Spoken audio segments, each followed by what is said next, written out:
Les deux chèvres.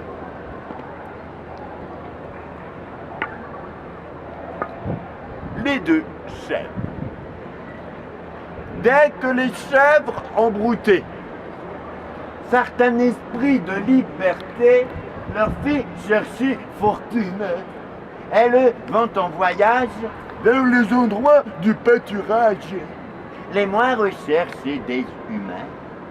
Là, s'il est quelque lieu sans route et sans chemin, un rocher, quelques monts pendant un précipice.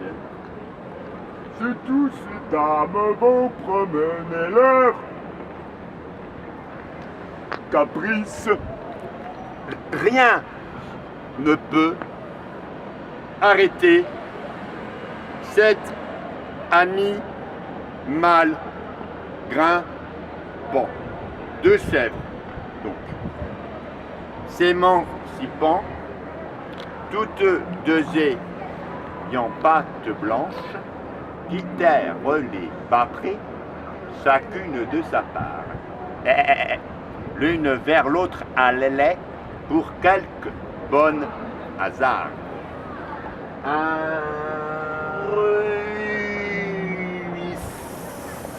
ruisseau se rencontre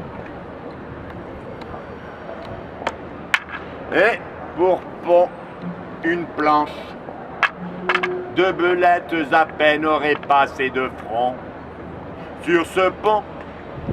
D'ailleurs, l'onde rapide et le ruisseau profond devaient faire trembler de peur ces Amazones.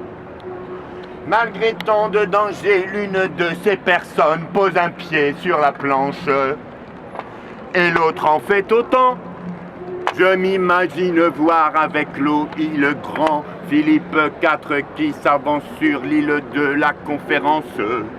Ainsi s'avançaient pas à pas nos aventurières, qui toutes deux étant fort fières, vers le milieu du pont ne se voulurent pas l'une à l'autre céder. Elles avaient la gloire de compter dans leur race à ce que dit l'histoire. L'aînée, certaines chèvres au mérite sans père, dont Polyphème fit présent à Galatée. Et l'autre, la chèvre Amalthée, par Fénorie Jupiter. Faute de reculer, leur chute